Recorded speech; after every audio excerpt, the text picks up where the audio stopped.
Dans ce texte, l'auteur raconte comment deux personnes ont réalisé qu'ils étaient victimes d'une escroquerie après avoir discuté avec leur gérant de banque. Il critique l'idée selon laquelle on cherche des solutions, mais on ne les met pas en pratique par manque de confiance en leur efficacité. L'auteur souligne l'importance de prendre en main sa propre situation et de ne pas attendre des miracles sans faire d'efforts. Il mentionne également qu'il existe un endroit intemporel et inspatial où l'univers a été créé. Enfin, il explique qu'il n'y a pas de limite pour ceux qui habitent cet univers, bien que, en réalité, il y en ait. Un voyageur de l'espace se rend compte de cet aspect en revenant vers son point de départ après avoir franchi une limite. L'auteur affirme que si l'homme veut explorer et observer l'univers, il doit voyager à la vitesse de la pensée. L'auteur explique que lorsqu'un vaisseau spatial quitte le Soleil et se dirige vers Pluton à la vitesse de la lumière, il finira par revenir vers le Soleil sans jamais quitter cet univers. Il soutient que l'univers est fini et que son infinité provient de l'intérieur, et non pas du fait qu'il n'a pas de limites extérieures. Les galaxies et les systèmes solaires tournent autour d'un noyau, formant ainsi des univers. Cependant, la rotation de ces univers autour du noyau ne peut pas être géométriquement démontrée et n'est pas semblable à la rotation des planètes dans notre propre système solaire. L'auteur mentionne également l'idée d'un monde parallèle à l'intérieur de cet univers. Il explique que tout ce qui est créé est conditionné et régi par des lois de création, et qu'il n'y a pas de libre arbitre à l'intérieur de cet absolu conditionné. L'auteur discute également du concept de temps et d'espace, affirmant que la friction de la matière crée le temps et que le déplacement dans l'espace crée la distance. Il suggère que plus on accélère son déplacement, moins le temps est dense. L'auteur concluant, soulignant que même si l'univers peut sembler infini pour l'humain, il y a une limite existentielle à l'intérieur de cet univers coordonné. Lorsqu'un être humain prend conscience de l'existence d'un absolu coordonné, il se pose naturellement la question de qui coordonne cet absolu. Les dieux et les divinités connues par l'homme sont des créations, certains étant des créations psychologiques de l'homme lui-même, tandis que d'autres sont des entités supérieures rencontrées lors de l'évolution de l'homme. Ces paliers de divinité ne sont hiérarchisables que par leur niveau vibratoire, mais cela ne doit pas devenir une hiérarchie dans la psychologie humaine. Cosmiquement, il n'y a pas de hiérarchie, seule l'expérience humaine en crée une. L'ajusteur de pensée, une entité supérieure avec laquelle l'homme peut entrer en contact, peut sembler vibratoirement supérieur à l'homme mais il n'est pas plus utile. L'humain est celui qui crée la hiérarchie. Dans notre univers, il n'y a pas de créateur distinct de la création, car ils sont coexistants et interdépendants. Dieu, la divinité la plus énergisée, n'a pas créé l'univers et n'a pas créé l'homme intentionnellement. L'univers est une création, un phénomène où le créateur et la création sont inséparables. Dieu coordonne donc pas l'univers, mais est coordonné lui-même. L'homme fait partie de Dieu et Dieu fait partie de l'homme. L'évolution de l'homme et celle de l'univers sont liées. L'univers évolue en fonction de l'évolution de l'homme. L'humain évolue proportionnellement à l'évolution de l'univers. La conscience humaine peut éventuellement atteindre des niveaux au-delà des plans supramentaux, mais la conscience mentale actuelle est liée à notre système solaire. Cependant, les noms donnés à notre Soleil et notre Lune, qui créent des conflits, ne sont pas les plus appropriés. La conscience mentale est régie par l'énergie solaire de notre Soleil. L'énergie supramentale est l'énergie expérientielle de notre galaxie.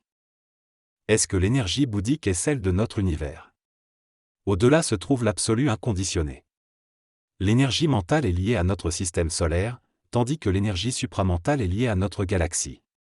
Voyager entre les galaxies est possible via une énergie supramentale, mais pas avec des véhicules matériels. L'énergie divine coordonne les univers, tandis que l'énergie bouddhique coordonne les galaxies. Lorsqu'un être humain entre en contact avec une énergie supramentale, sa conscience s'étend à la galaxie entière, et avec une énergie bouddhique, à toutes les galaxies. En contact avec l'énergie divine, il peut changer de galaxie et même explorer des mondes parallèles. En contact avec l'absolu inconditionné, l'être devient créateur et la création prend fin. Le créateur est à la fois existentiel et inexistentiel. Il existe une hiérarchie coordonnée d'ordre dans la création, avec différents niveaux de divinité. L'amour, le Fils et l'Esprit Saint sont essentiels pour relier et maintenir la création.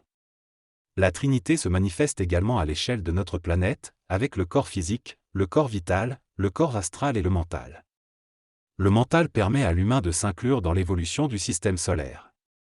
L'évolution de l'humain doit se faire sans établir de hiérarchie psychologique entre l'ego et les plans supérieurs. L'homme doit s'instruire et légiférer pour comprendre la relation entre son ego, ses émotions et ses expériences, sans détruire son âme par une réflexion excessive et logique. Lorsque l'homme détruit son âme, il est capable de créer une corporalité dans un plan extramortel. Cette trinité humaine se compose du corps physique, du corps vital ou éthérique, et du corps astral ou psychologique.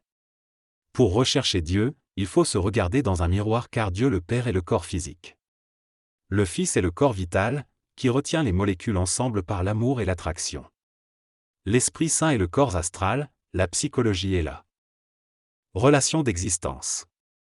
On ne peut connaître Dieu sans connaître le Fils et l'Esprit Saint, car ils forment une triunité. L'homme peut également entrer en contact avec une autre triunité sur le plan planétaire. Lorsque l'homme détruit son ego et pense mentalement, il peut transformer son âme en énergie extraterrestre et transcender l'expérience terrestre.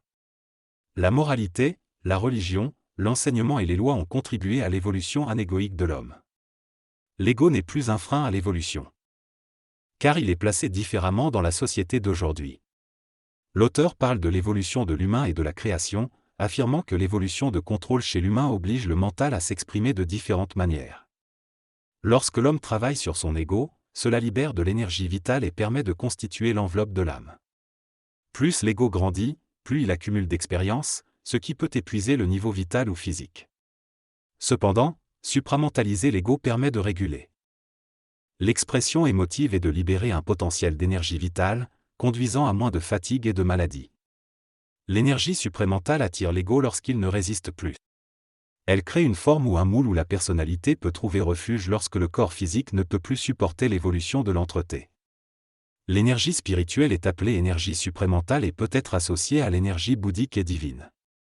Lorsque l'énergie supramentale est planétarisée, elle est scindée en plusieurs parties. Lorsque les humains sont apparus en Inde et en Europe, ces énergies ont dû être divisées à l'intérieur d'eux pour s'adapter aux différentes énergies telluriques des continents. Les trois grandes religions monothéistes islam, judaïsme et christianisme sont issues de la même source mais ont conduit à des conflits meurtriers car elles ont été énergétiquement créées pour s'adapter aux différentes telluries de la planète. Le peuple d'Israël est le plus proche de l'affinité non divisée de l'énergie supramentale, mais aujourd'hui, le peuple juif est l'expression anarchique de l'évolution du peuple d'Israël à l'échelle planétaire. Israël est considéré comme le peuple ayant un accès privilégié à Jérusalem et à la terre promise. Le sionisme repose sur les théories des Esséniens et le concept du priori de Sion. Chaque divinité qui agit au sein d'une humanité adapte celle-ci à son environnement expérientiel, donnant ainsi naissance à différentes formes de religion. Bouddhisme, islam, athéisme, etc. Les individus d'une même religion sont considérés comme frères et sœurs, et leurs expériences sont enregistrées dans leurs mémoires astrales, éthériques et corporelles. La génétique d'une race est transmise de génération en génération, avec des caractéristiques physiques, vitales et psychologiques spécifiques. Lorsqu'un individu meurt, il se réincarne généralement dans sa propre lignée familiale, puis dans sa race. Dans le monde des morts, les affinités vibratoires similaires se fusionnent pour se réincarner ensemble.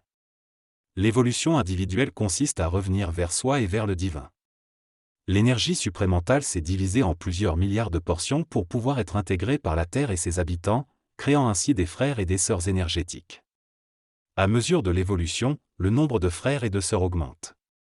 L'objectif ultime est de se détacher de l'ego et de ne plus avoir besoin de la mortalité physique, en développant le double éthérique supramentalisé.